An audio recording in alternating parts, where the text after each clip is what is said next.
store.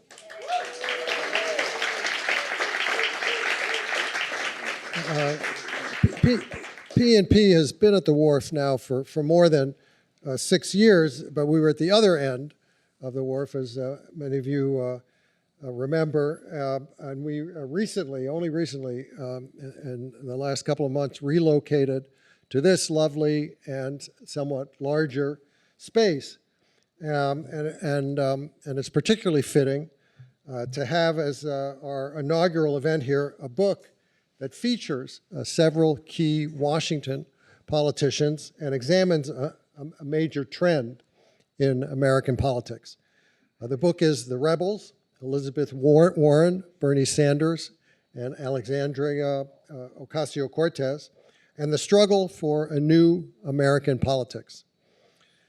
It's by Josh Green, an experienced political reporter who has worked for the Washington Monthly and the Atlantic, and currently is national correspondent for Bloomberg Businessweek. His previous book, nearly 7 years ago, Devil's Bargain, was a narrative of the 2016 campaign and how the partnership between Donald Trump as candidate and Steve Bannon as chief strategist led to populist nationalist ideas taking hold on the right and eventually in the White House. In The Rebels, Josh looks at how a parallel dynamic has played out on the left, with a new strain of populism arising there as well. In this narrative, the trigger is the 2008 financial crisis and its aftermath, and the story is told through the careers of 3 political figures who have led the charge on the left, Warren, Sanders, and AOC, forging alliances with working class voters and demanding significant reforms. These 3 have given fresh voice to an economic populism that, as Josh describes, used to hold sway in the Democratic Party and now has re-energized the party's progressive wing. Although Josh allows that this new Democratic era remains a work in progress, he finds hope in the party's shift back towards its roots and towards the dream of a broad, multiracial coalition. Moderating this evening's discussion, we're very fortunate to have one of journalism's most knowledgeable political experts, Chuck Todd. He's a 5-time Emmy Award winner and currently the chief political analyst for NBC News. Chuck has held several other prominent roles with the network over the years, including chief White House correspondent, political director, and of course, moderator of Meet the Press. So please join me in welcoming Josh Green and Chuck Todd.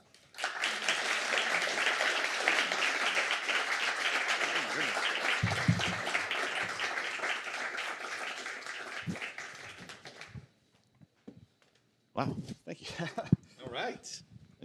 Is this on? Can everybody? Friday. We're excited that we're the inaugural book talk here. Yeah, we were just told we were the inaugural book event at the new Politics and Prose. And had I known, I would have brought a bottle of champagne and we would have christened the event. Battleship. Yeah. So can everybody hear me okay and everything? Yeah, everybody's good. All right. Let me do a quick. I want to introduce you before you introduce me. Unnecessary, but go for it. Yeah. No, I'm really psyched Chuck is here. Nobody knows this, but Chuck was one of my sort of key to my early political education in the early 2000s. I worked in the Watergate building at the Atlantic Monthly as a political reporter, and Chuck was the editor of the Hotline down on the 3rd floor. And the way I learned about politics was I would take the elevator down and hang out in Chuck's office and kind of absorb all his story ideas. And he's very generous with sharing his political contacts. And one day in early 2004, we had a piece fall through, and the editor came to me and said, "Hey, could you find somebody to profile really quick?" And so I shot down to Chuck's office. I said, like, who should I write about? You're going to remember this.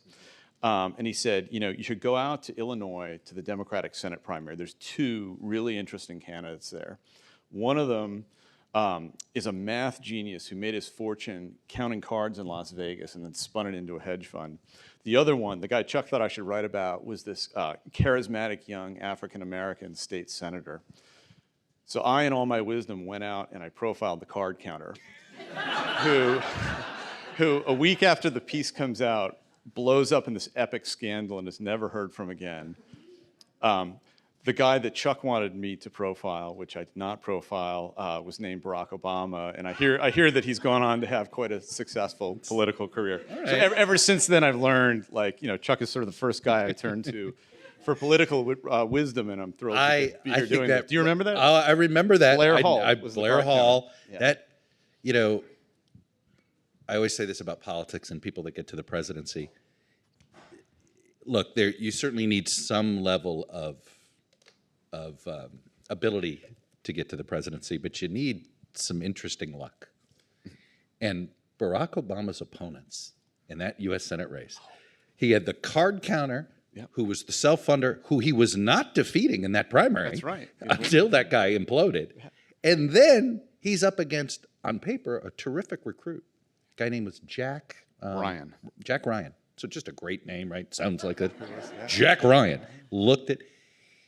It's my favorite sex scandal of all time because he's the first politician to get chased out of politics for wanting to have sex with his wife. Now, he wanted to have sex with his wife in a public swingers club. Yeah. But he did it was sort of the strangest aspect to it. And he was married to at the time, an actress that was very famous on Deep Space Nine. If some of you were into that. You weren't wrong that was the race to write about that it was cycle, it was one of those, that was the Barack Obama. You do benefit sometimes from your opponents. Yes. But the Josh Green I got to know, what I love about Josh is that he did not come through Washington first, right? Like that is why his books on Bannon and this book here, he comes at it with sort of skeptical, fresh eyes. I'm sure they're less fresh now, now that we're in middle-aged, although he's eternally youthful. But this is why it's like there's a lot of creatures of Washington that report on everything vis-a-vis Washington. Josh is always somebody that is trying to sort of get at the person we all should be paying more attention to.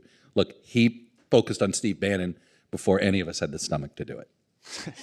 Stomach is a good way of putting it, yeah. And it turned out to be prescient and important. But I want to start with the premise of your book, because what I think you do a terrific job of is you may initially think, oh, this is about the fight inside the Democratic Party. And obviously it is about the rise of the left, the rise of the new left in the Democratic Party. But what I thought you did a really good job of is sort of really etching into stone just how much of a political earthquake the financial crisis turned out to be. And we are still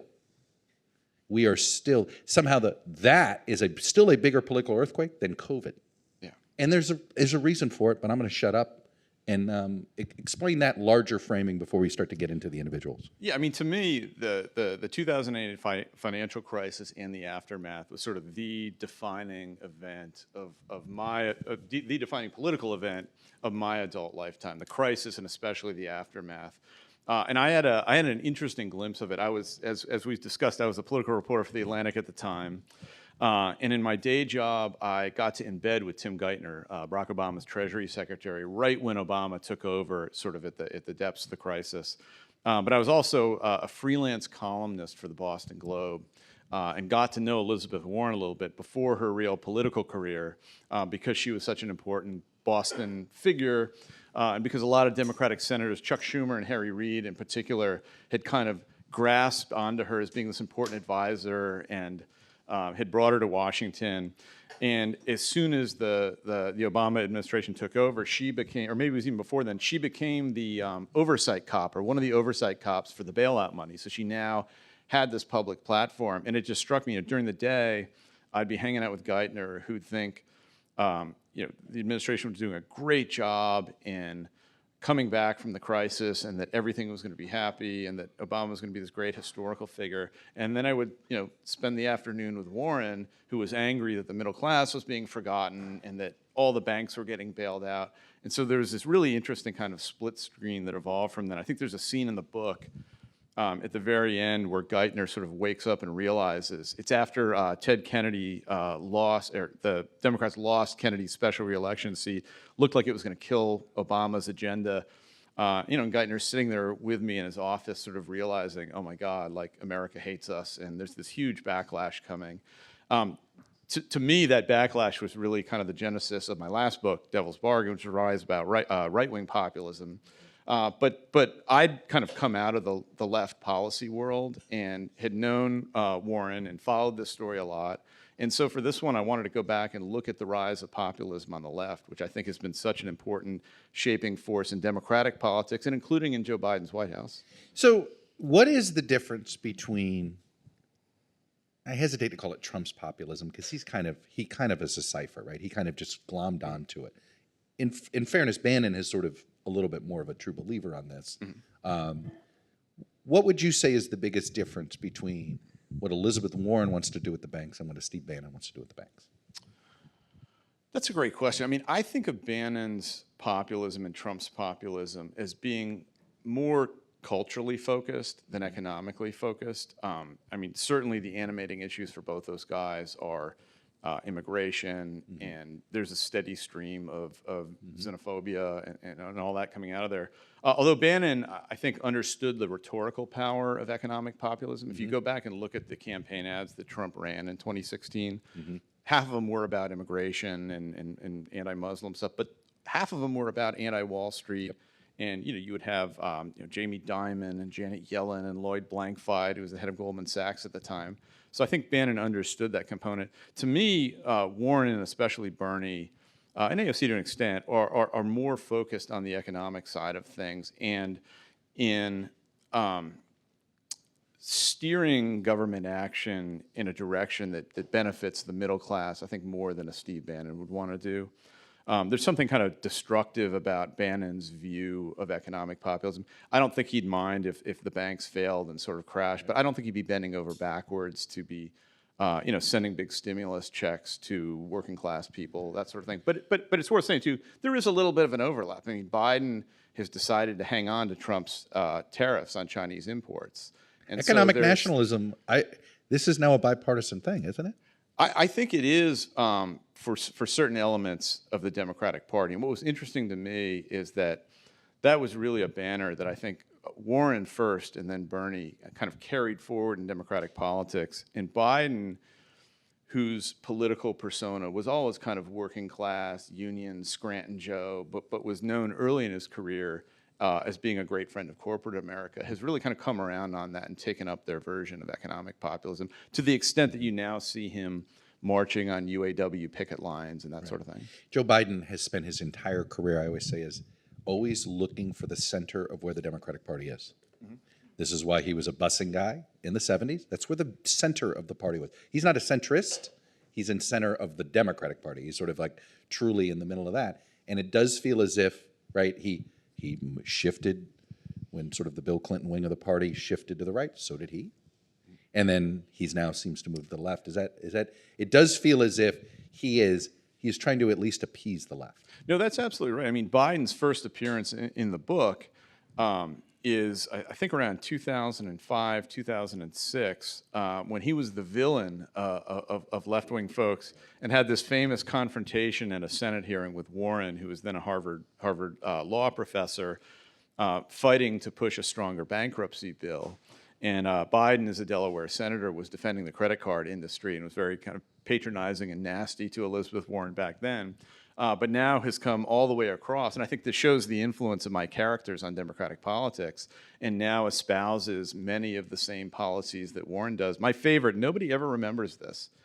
Biden came out in last year's State of the Union and actually endorsed a billionaire's wealth tax, which everybody forgets that. But to me, when I came to D.C. in early 2000s, Biden was like jokingly, I think Bob Dole gave him this nickname, the senator from corporate America, because so many corporations are based. The idea that the senator from corporate America is now endorsing a billionaire's wealth tax never fails to blow my mind.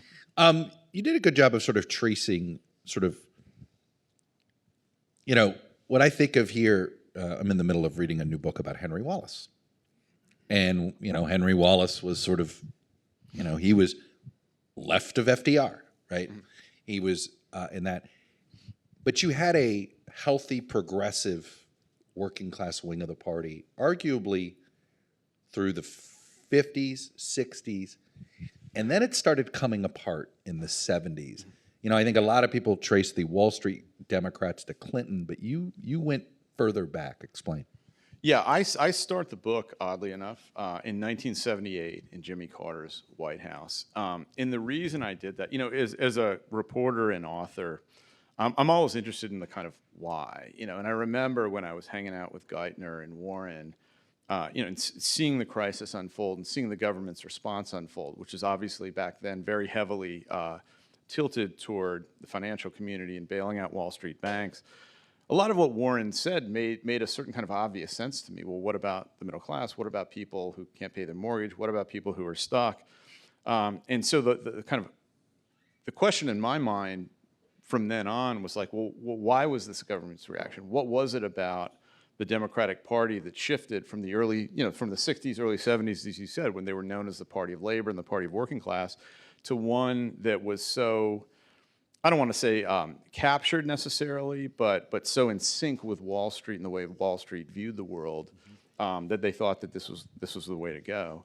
Many people say it's Bob Rubin that did this. Well, right? Bill Clinton got intoxicated with Bob Rubin conversations, and then well, Rubin is certainly a character in the book. I mean, to me, the interesting thing, you know, Carter in '78 was dealing with high inflation, terrible economy, growing unpopularity with voters, and wanted to do something to turn the economy around. And he had run actually as a populist, kind of an anti-Wall Street populist who wanted to wipe out the tax code, get rid of all the Wall Street deductions, and start anew in a way that would bend things toward, frankly, a very the working traditional class. Southern Democratic position. Exactly, Actually, yeah. you know, in many ways, true to his roots. But I opened the book telling the story of the fight, of how Carter lost that fight and got rolled by his own party. And the answer was that you know, the newly organized business class had sold a lot of Democrats on the idea of what later became known as supply-side economics, what was known back then as capital formation. It was essentially the argument that, listen, if you just give these big banks tax breaks, if you help capital formation, it'll grow new businesses, it'll give everybody in the middle class jobs, the economy will recover, Democrats will be popular, and this is the way forward. And he convinced a lot of Democrats in Congress to go along with that. So the story early in the book is the story of Carter getting rolled, not just by Wall Street and by lobbyists in Washington, but by members of his own party. And to me, it's an important story to tell because that is the moment, I think, at which Democrats sort of fell under the sway of Wall Street in a way that kept advancing, certainly through Bob Rubin and Bill Clinton. But part of it also was that these financial firms and business generally, a lot of Democrats back then saw them as being able to replace the money that unions and labor used to give to the Democratic Party, that they were no longer able to because of how labor had declined by the late 70s. So I was just going to say, I mean, how much was this shift towards appeasing the business community at first and then more embracing it sort of as the decade went on? How much of it was just done out of necessity to win elections? I think, you know, going back, I did a bunch of research, and even kind of archival research and C-SPAN research, looking at how people talked about it back then. And early on, I don't think that Democrats, even the ones pushing this, were thinking that, you know, we're just going to kind of take their money and do Wall Street's bidding. I think they convinced, I think a lot of them were genuinely convinced that Democrats did not have answers for how to fix and grow the economy in 1978. And because there weren't answers, because there weren't populists like Warren and Bernie Sanders saying, hey, this is the way to go, they wound up going in this other direction instead. But I think what supercharged that move on Democrats' part was Jimmy Carter's loss in 1980.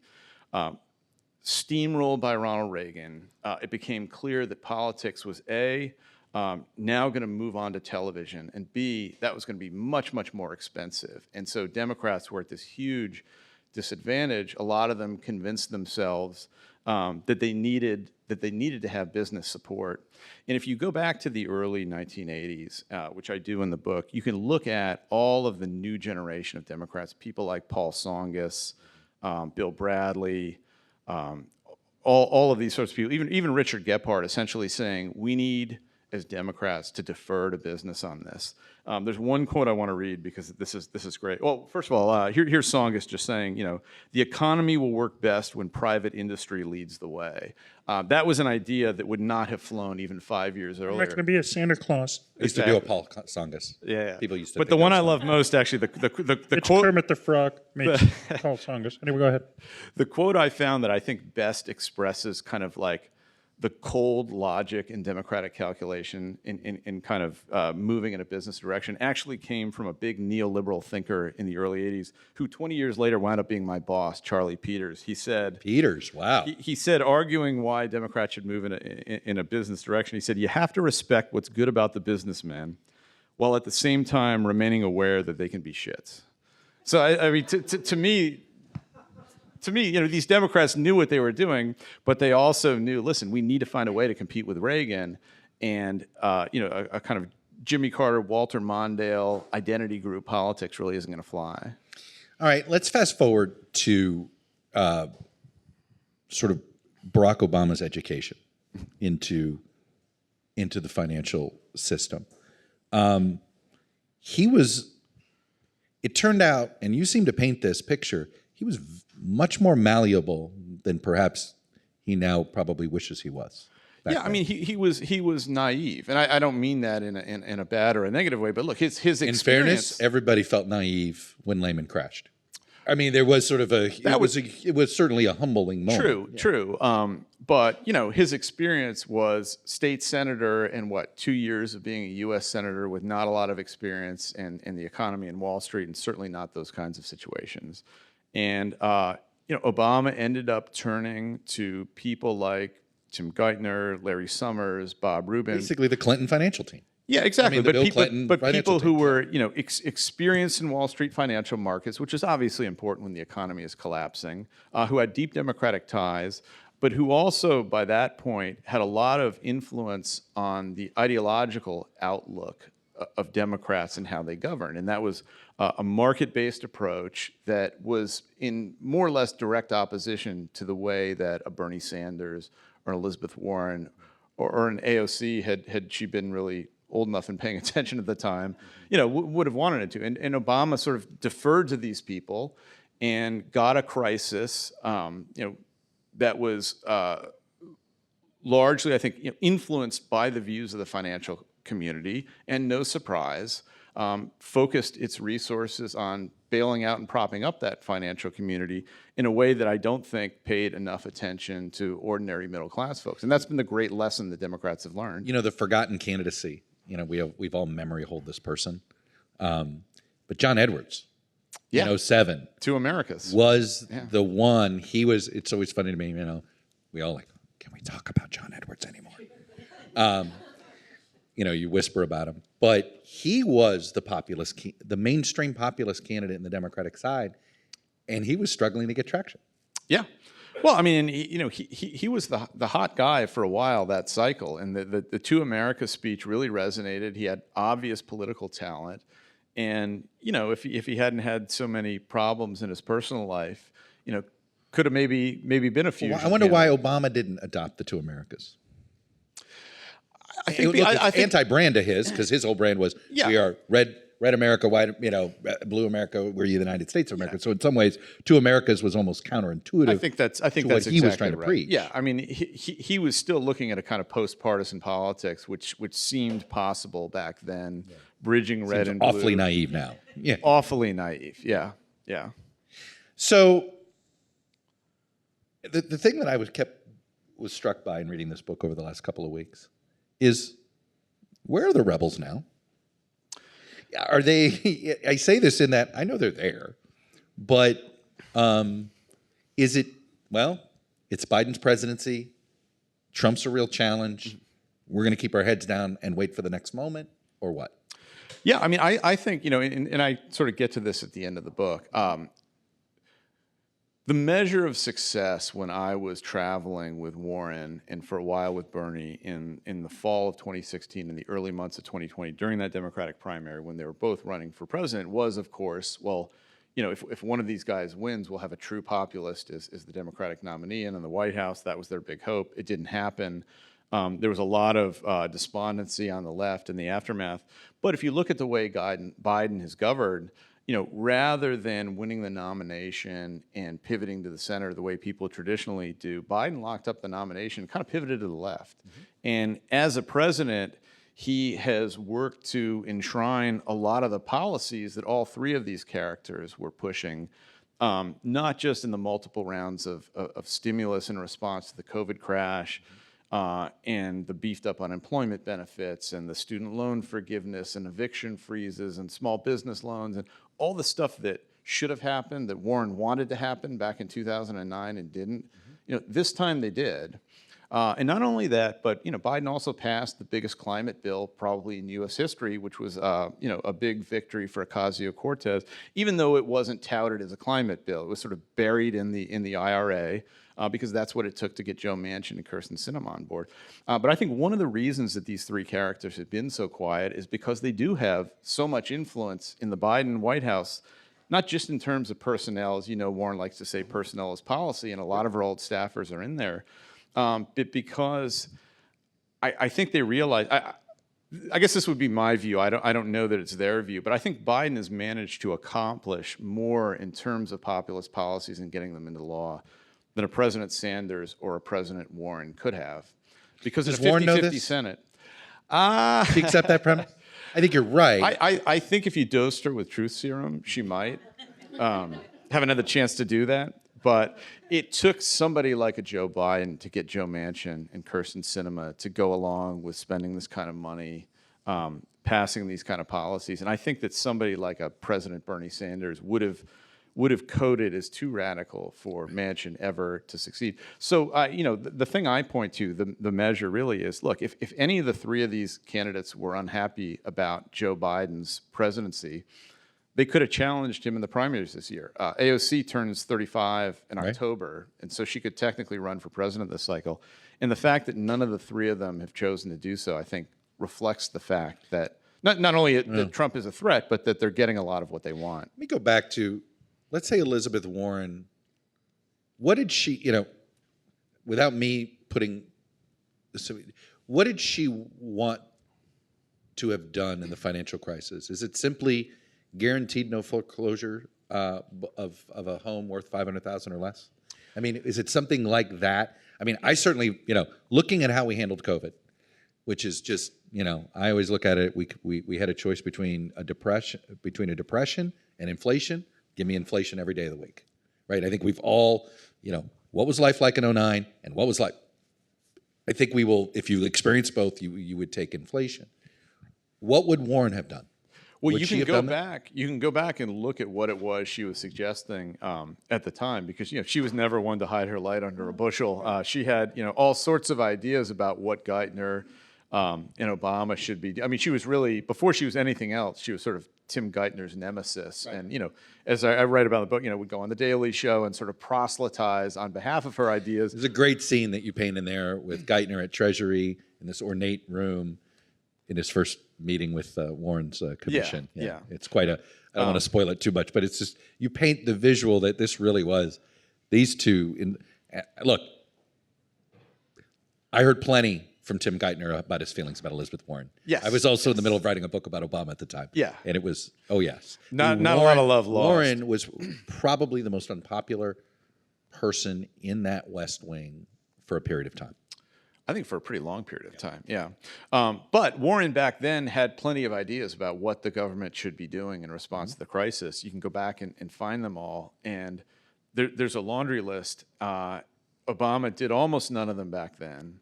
I think partly because they didn't think that they needed to. They thought that their plan was going to be sufficient to kind of lift up the economy and everybody in the middle class. But I think it's telling that if you flash forward to COVID crisis hitting, the first guy to take up some of her ideas was not Joe Biden, it was Donald Trump. Yeah. So we got a stimulus immediately that was twice the size of the one that Obama had passed, beefed up unemployment benefits that were extended, all of it focused on the middle class. Obviously, Trump is never going to credit Elizabeth Warren for that, but certainly they had taken lessons from the response to the there's another last person crisis. you highlight in here. Let me bring it up, Neil Kashkari. Yeah. Who was also part of, that name may ring a bell from you. He was also part of the team that was trying. He did a mea culpa. before COVID. Yeah, Kashkari was one of Hank Paulson's deputies in the Treasury who dealt with the immediate fallout from Lehman Brothers and the crisis. And later in life, he's now an important Fed chairman and a really kind of admirable, outspoken guy who has spoken loudly and publicly throughout the COVID crisis about what he thinks Bush and Obama did wrong after the financial crisis. And the main thing that Kashkari had said was, in hindsight, we erred in not focusing bailout money on the middle class. We were so worried that some undeserving person in a McMansion who didn't really need this money would get it and it would blow up in our face. And instead what happened is we kind of impoverished a generation of Americans who really needed the government's help. And he came out after the COVID crash and said, we need to go big. Look, PPP loans, right? Yes, there's always a couple of stories, but it actually turned out, I think it was Marco Rubio who said, look, just get it out the door. Yeah. We'll worry about that. And I do think that it helped that the thing responsible for the last big crash was not Wall Street banks. It was a little pathogen that was neither Republican nor Democrat and would not be politicized for months and months and months till after the government response and the bailout money had started going out the door. But all you have to do is look at the state of the economy today. I work at Business Week, so I'm sort of inundated with financial numbers all day, and I sit and work with lots of economic nerds who school me on these things. And it took about 7 years to recover all the jobs from the great financial crisis. We've recovered them in 2 years after COVID. Yeah. Unemployment rate is back what it was during the Eisenhower presidency. I don't know if you guys have checked your 401ks, but they are near record highs. And so to get back to your original question, it's clear that the argument that these characters and others have made that a really active, robust government response in the economy on behalf of the middle class can be successful has been borne out by what we've seen over the last couple of years. I will tell you this: if you ever want to spend some time understanding what drives people to do what happened on January 6th, read a lot about the people that are convicted. Read about their lives, what got them to this point.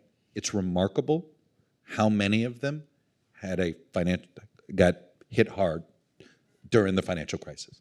And in many ways, you start to see the dots connected, okay? Which is these folks got radicalized by feeling like they got left behind in 2009 and they never got over it, right? And you can see how that comes. This to me is the most important part of what you've done here is trying to, this is why we're where we are at, how we responded to the financial crisis. Well, and a sort of theme in the book and in my journalism since then too is that same kind of anger is what gave rise to Donald Trump. Because when I was hanging around with Tim Geithner in 2009 as he was putting together the response, he had a favorite phrase that was supposed to, I think, make him look serious and sober and kind of committed to a greater good. He said, what voters want is Old Testament justice. That was his phrase, Old Testament justice. One of We're Rahm's not going to favorite. do that. Yeah. Obama's too. We're not going to do that. We're going to recapitalize the banks. We're not going to punish people or throw anybody in jail. Well, what was Donald Trump if not like the living embodiment of Old Testament justice when he ran in 2016? Right. Smiting the establishment in both parties, railing against the banks and the political establishment. I think it just goes to show the power that populism can have in a political context, especially in light of a terrible recession like the ones we had then and like the one we had after COVID. I have a close friend in my life who said, God, this is great, the Clintons and the Bushes. It's both parties and you clean. I said, and then after Trump got elected, I said, well, you got your wish. I said, you wanted to get rid of the Clintons and the Bushes? You're going to have to, everything comes with a price. Yeah. We all learn that everything comes with a price. How many political parties are actually inside the Democratic Party? Whew, that's a good question. I mean, a bunch of them. Like when you and I were coming up, it was just kind of the left wing and the centrists. Now I think of it as more balkanized around issues and identity. So you still have a kind of a smaller pro-business Wall Street wing. You have. Do those folks have more in common with the business wing of the Republican Party now? Like does Joe Manchin and Mitt Romney closer ideologically than Joe Manchin and, say, Joe Biden these days? The way I think of it is business-minded Republicans, and these are the guys that read Business Week and kind of filter through my daily reporting world. They now have more in common with centrist Democrats. I mean, these are people who are George Bush voters. They're now Joe Biden voters. They may have been Mitt Romney voters. Probably were Mitt probably the Romney last voters. Republican Yeah, they that was voted probably for. the last Mitt Romney voter. So I mean, that's also now a strain of kind of Democratic voters. Then you've got the climate group. I think of as sort of being their own group, and you see different from this. little different. You certainly put AOC in that category, but a lot of the younger activists that I encounter in my kind of reporting work are really kind of climate first. Like they don't view themselves as, well, I'm a progressive in opposition to the kind of the centrist wing. They think of themselves as being climate voters. And, now I think especially after October 7th, there's a whole generation now that's being shaped by Israel and Hamas and That's going to be a different. Palestine. Yeah, you're right. That is Yeah. some overlap, but there's going to be some. Yeah, it's a broad tent. I mean, whether they can all get behind Joe Biden in the fall, we'll I see. kind of have this theory that our polarization could be eased if we actually broke up both parties. Right, like both parties are too big for their coalitions. If you've got to go from AOC to John Kasich, Yeah, in well, the Democratic coalition right now, I mean, AOC had right? said, Like that's a big. That tent's going to have a huge hole in it. yeah, if well, you try to AOC stretch has it. said, in any other country, Joe Biden and I would not be in the same political party, Right. but because there's only two in the U.S., we're both Democrats. Yeah. Little political gossip that I thought was fun in here. A what if Scott Brown doesn't win a U.S. Senate seat? Where's Elizabeth Warren today? Ooh, that's a good question. She would have become Rachel Maddow's replacement at the 9 p.m. hour on MSNBC. How's that? She's real good on TV. I remember the first time I saw her. I caught her on NewsHour. I think that was sort of like the first time that you'd start to see her as sort of, and you're like, my God, she speaks English. She doesn't speak economics. Yeah. Right? Like Yeah. it didn't have Well, that. my first encounter was I spent 2008. I was writing a big profile of Chuck Schumer for I can't remember what reason, but I was hanging out with Schumer and we were embedded. And Schumer was absolutely on fire with Elizabeth Warren because Schumer used to write. This is going to sound weird. Schumer used to write these books about an imaginary family in Long Island called the Baileys. Do you remember this? Yeah, They were middle class and they were like second generation immigrants. exist. And they didn't exist. They were like this make believe family. They're like ESPN anchors that get Emmys. I don't know if any of you have caught Yeah, that yeah, story. yeah, They made up names, right? Yeah, But for Schumer, he would use them as this kind of like device to talk about what Democrats should be doing, and it needs to be policies that benefit the Baileys. And he had discovered Elizabeth Warren and like literally physically dragged me to see her one time up in the Capitol right before the 2000 election because he thought that Warren's scholarship, the two-income trap, like lent academic validity to his imaginary family. Like everything that Warren had studied and found out about bankruptcy and the stresses of the economy on the American family, like this woman had done. And I thought it was weird, but I met Warren, who is instantly captivating and fluent and wonderful in talking to reporters. That's how I got to know her for the Boston Globe. Right. And it kind of glommed onto her ever since. You read about something that in it that was more potential than maybe some of us ever believed, and that was how close Elizabeth Warren came to being Hillary Clinton's running mate in 2016. Obviously, they must have hit it off when I think a lot of people never thought they'd hit it off. Yeah, yeah. Well, a debate I used to have with some of Warren's advisors leading up to like 2014, 2015 was, she had become this huge national figure. There was now an Elizabeth Warren wing of the Democratic Party, and it was a sort of an open question: would she run in 2016 and challenge Hillary Clinton? And I was of the view that she should do it. Either she would beat Hillary Clinton in wings. I thought she was a pretty good politician. But what I thought was more likely was that she would run against Hillary Clinton, lose, but because Clinton, especially at the time, was such a political cipher, I think what would have happened was Clinton would have absorbed Warren's politics, moved to the left, gotten elected, and been much more of a kind of populist-style Democrat than the Clintons, of her husband's era had been. And Warren thought that too and decided not to challenge her, but was very interested in playing the inside game, having influence.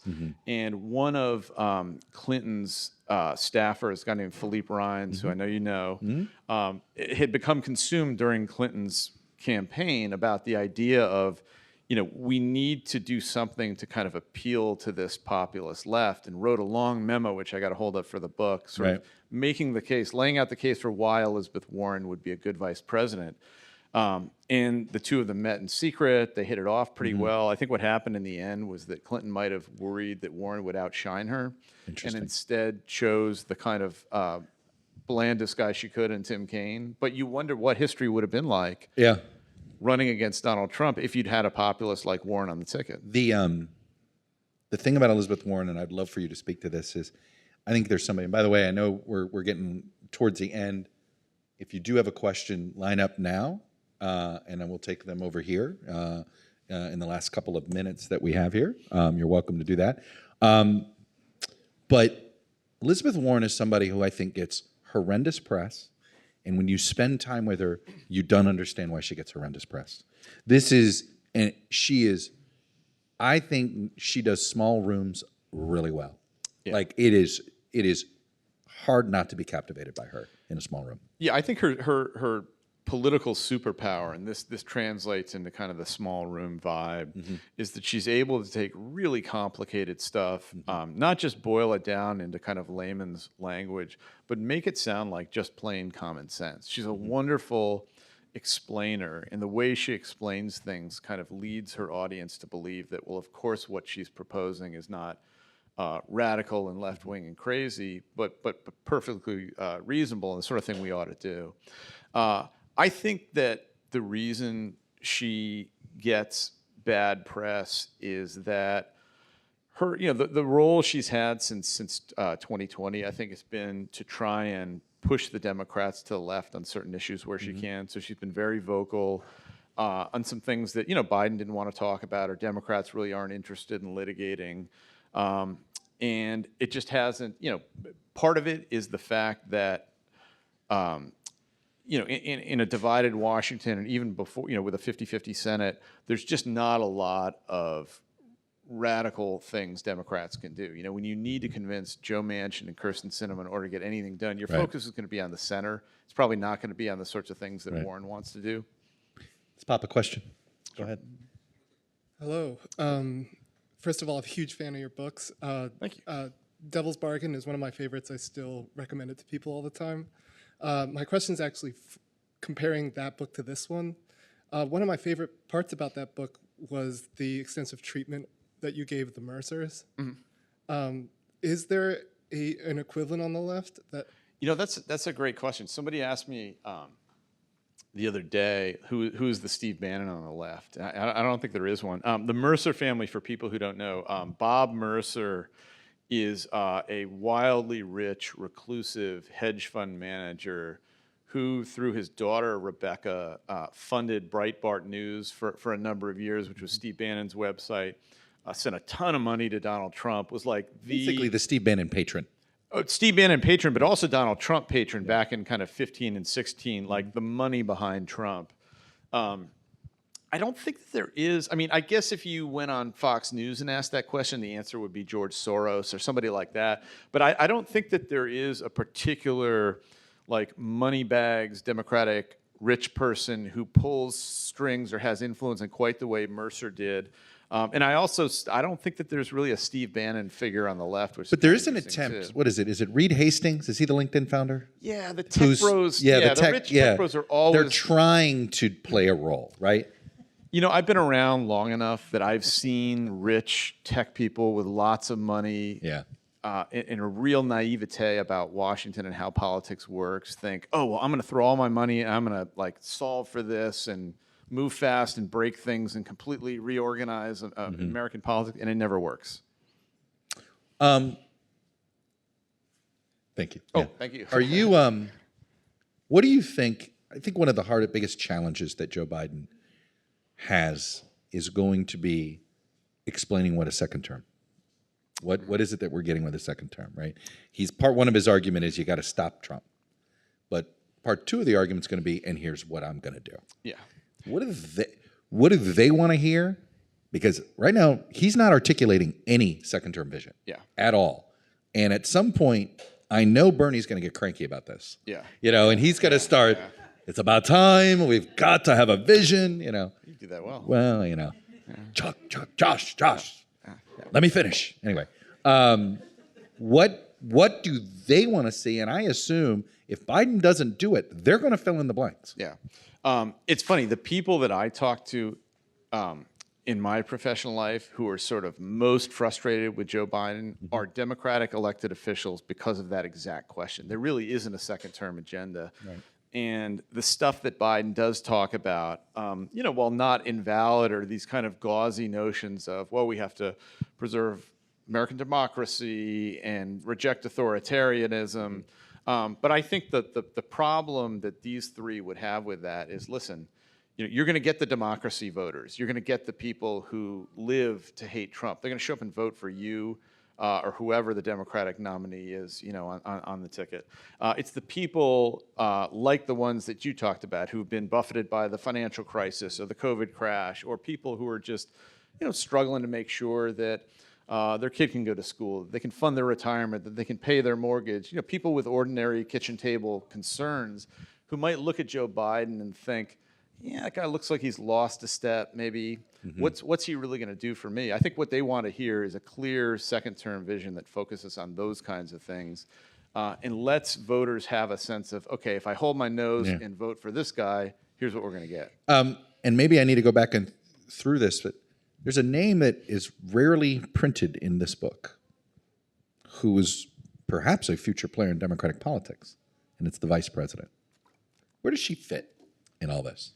She's an interesting figure. I mean, you certainly wouldn't call her a populist, although she was the first, in 2017, 2018. She flirted with it. She flirted with it when it looked like for a few years there that the whole party was about to shift strongly to the left. Kamala Harris was the first person to come out and endorse the first senator, I think, to come out and endorse Bernie's Medicare for All bill. She went Medicare for All first, but she was for it before she was against it. And Exactly. Yeah, I know. Exactly. She and was a mess of her awkwardly backed away from it. Yeah. It wasn't enough to preserve her candidacy in 2020, but she landed on her feet as Joe Biden's vice president.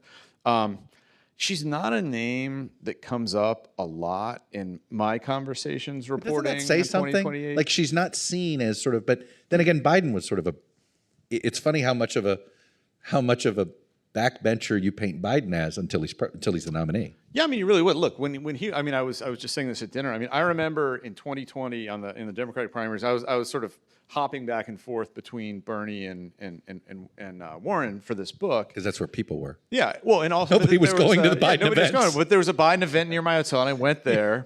And sparsely attended. He was introduced by Chris Dodd and John Kerry, who looked even older than he did. And he just looked like a guy who was going to, there's going to be another cycle where Joe Biden runs for president, gets 1%, gets angry, and drops out after New Hampshire. I mean, Right. Nobody really saw this coming. I think in the end, Warren rose for a time, then Bernie did. People just kind of got frightened that a Bernie wouldn't be able to defeat Donald Trump. And Biden got in there. But I don't think Harris is viewed by a lot of people as a formidable politician. Let me go back to Elizabeth Warren here a minute, because on one hand, here's somebody who figured out, hey, you guys are out of touch about America's finances.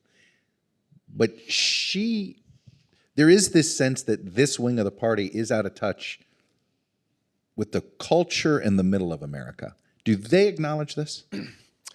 I'm not sure, tacitly maybe, but no. I mean, I think the big mistake that Warren and Bernie both made in 2020 was they thought that America wanted to turn to the left. And the entire Democratic primary, maybe with the exception of Joe Biden, kind of revolved around this full spectrum version of leftism, that not just left on economic policy, but on Medicare for all, no matter what it costs, and abolishing private health insurance, and opening up or decriminalizing border crossings and that kind of thing. America just was not ready for that and was not looking for that. If you go back and look at what the Democratic primaries were litigated over in 2020, everybody kind of going through each other's Medicare for all plan, $30 trillion Medicare, with a fine tooth. But are we sure? None of that wound up Are we mattering. sure this wing of the party doesn't win the argument and win the nomination in 2020 if COVID doesn't happen? That's a good question. I still think that Biden would have won, because what most Democratic voters wanted, and the thing that unified them all was they wanted to get rid of Joe Biden. And so you can see in that Donald Trump. Donald Trump. Well, Maybe now it could be the other way. I mean, here we are. Biden's phone number. Yeah. Some of them want to give it. Yeah. No, but because you had in the fall, there was a period in I think September of 2019 where Warren is leading the polls. All the talk in the primaries was on the billionaires tax and the wealth tax. The two billionaires who wanted to run, Mike Bloomberg and Tom Steyer, had not gotten into the race, and it looked like things were going to kind of move in that direction.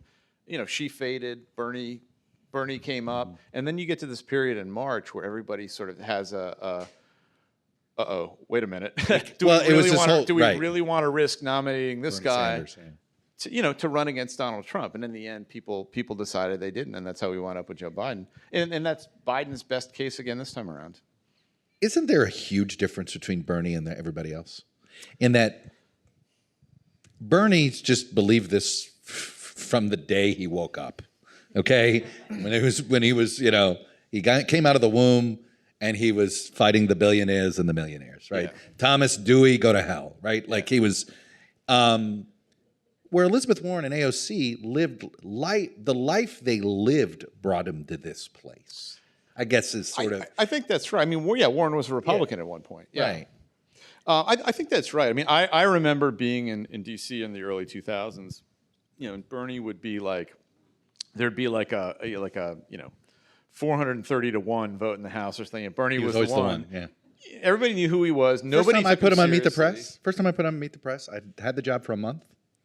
He's in the room, and I thank him for coming on, and he says, "It's the first time I've ever been invited on Meet the Press." And I told him, I said, frankly, that's shameful. I mean, whatever. Like you've been in Congress. You were a senator at that point. He'd been a senator for at least 5 years. Yeah. And he had been a congressman for over a decade, and the only socialist. Like it was this town overly ignored him. Yeah. In the same way they overly ignored the Pauls in a weird way, in that you didn't realize, hey, you may think they're crazy here. They have real traction out there. Yeah. But people forget, I mean, Bernie back before he ran for president wasn't like the lovable meme, that he is today. He was this like crotchety old guy, and the people that Still that a had, crotchety old guy. Well, but the people that had the strongest dislike for him, I think I quote him in the book, but I used to talk to Barney Frank a lot, big liberal, hated Bernie Sanders, because Bernie would never compromise and would never go along, and it was a big pain in the ass if you're trying to put a coalition together, that could get something progressive passed. And so, not a lot of love there. But in terms of consistency, yeah, he's been consistent all along. He still is. I think the only time that Bernie has really kind of curbed his views has been during the Biden administration. I mean, I think he has evolved late in his career and recognized that it's better to get half a loaf than to hold out for the whole thing and get nothing. And so he wasn't out there, he made a push to get a bigger stimulus and the Build Back Better plan and some of that stuff. But when it became clear that Joe Manchin was going to block that, Bernie didn't walk away and say, I'm not going to vote for this and crash the whole No, he thing. And didn't. I think the Bernie of 25 years ago would have done that. I think you're 100% The modern right. Bernie did not. No. He, in that sense, he enjoys having the ear of the president. Well, he likes having influence. He never had the because ear of for- Obama. well, He never had the ear of Obama. Well, and for 30 years, he never had any influence either. Right. Yeah. Chuck, all right. I've got a quick question. Oh, good. Okay. Well, I was just going to say we're getting close to wrapping up, but So, Josh, You're now the that boss. in your two books, you've looked at movements for change in both of the major parties. What do you think of the chance of the U.S. ever seeing a third political party? Ooh, that's a good question. It seems like it's got to happen because both of the parties are so separated, and I run into so many people like my dad who just says, I'm politically homeless. I don't want to vote for either one of these people. I think the problem with third parties up until now is that they tend to be these kind of like weirdly utopian, haphazard things that are thrown together by rich guys. So you have like no labels and things like that don't really stand for anybody. They're just some rich person's idea of, well, I'm going to start this organization and see if I can kind of gin something up. Or it's someone like a Howard Schultz, the Starbucks guy, chairman, who for a while flirted running as an independent and was kind of shut Bloomberg. down. Even Bloomberg, who Well, I flirted think even before, Bloomberg, yeah. but Before, I mean, even Bloomberg in the end was like, all right, well, I have to run as a Democrat if I'm going to run for president. There's not really a third party path forward, but it seems like the sort of thing that's got to happen eventually. And I don't know, maybe if Biden loses, the Democratic Party sort of splits up in a way that produces a centrist party and a progressive party, and maybe that's a path forward. Yeah. Go ahead. And you're violating the rule, but go ahead. We'll make you the last question, and then I'm gonna, because he actually stole my last question. I was gonna go down. Let me give you that. There we go. So I feel like you've both kind of alluded to the thing that really stands out to me, which is like anytime that Democrats have a great idea, they're like, we need a white Christian man to sell it. Like I need to pull Tim Kaine out. Like I need to pull Joe Biden out because that's who. Well, the new one will be Mark Kelly. But anyway, Okay. the new version of Tim Kaine and that. Jesus. Tim Kaine, you're being benched. So like what's the deal? Is that going to be how it is for my lifetime? Or are we moving past that? I don't think it is. I'll let you do it. No, I don't either. I mean, I think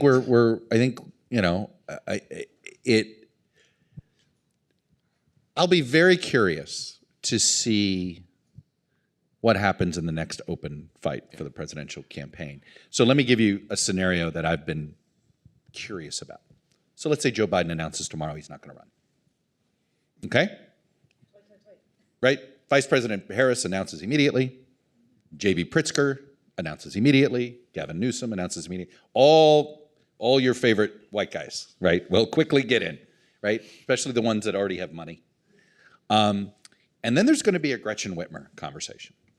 And the pressure that there is going to be put on her not to get in, to dilute or harm the chances of Kamala Harris. I don't know, is the Democratic Party still in this place where, hey, there only can be one woman or there only can be one candidate of color, there can be 17 white guys, right? That sort of thing. I think we're going to be past that, but I don't know. I'm outlining a scenario where I think there will be a lot of tension over this issue. Let me answer the question in a slightly elliptical way, because the one question nobody's asked is AOC going to run for president? And the other question that I sort of get asked, and this is, I'm going to answer your question sort of down this avenue, is what's the future for this kind of economic populism? Who is going to kind of carry this mantle forward in 2028? I don't think that Ocasio-Cortez has broad enough appeal to really ever, at least at this point, or 4 years from now, win a Democratic nomination and win the White House. By the way, she knows this. Yeah. She's extraordinarily savvy about her own politics. Yeah. But I think the path forward for this version of populism that I write about will be sort of the Biden model. Not in the sort of old, tired white guy sense, but in the sense that it takes a safe-seeming moderate candidate with broad appeal to carry these policies forward. But I don't think that it has to be in the form of an old white guy. I mean, I think that two of the people most interesting for 2028, who certainly, especially if Biden gets reelected and sort of validates the policies that these guys have lifted up and that Biden has run on, could be somebody like a Raphael Warnock, the senator from Georgia, who I think would be fantastic and have broad appeal, or Gretchen Whitmer, if she wants to run as a sensible Midwestern mom who's focused on the middle class. So I certainly think that the time is coming. I actually believe if there were really smoke-filled rooms still, that'd be the ticket. The DNC ticket would be Whitmer Warnock or Warnock Whitmer. Yeah. Right. Yeah. Depending on who had more delegates. Yeah. No white guy. Yeah. And I think that's more likely than not, in fairness. So Thank Would you vote for God. that ticket? congratulations. Buy the book. He's here to sign the book. And what's with the bobbleheads? Tell me about the bobbleheads. I brought my own action figure. No, I didn't. I think they're for sale. I saw them when I was walking in and took a little all snap. right. But if you take them out of the package, they're no longer worth as much on eBay, right? That's right. That's right. And if you prefer, I saw they also had a Trump behind bars bobbleheads all over there too. So that might be more to your taste or to your relatives. You should get striped ties, Trump striped ties. Exactly. Yeah, they're all black and white. Anyway. So copies of Josh's book are available at the checkout desk. He'll be over here at the table signing. Thanks again for coming, everybody.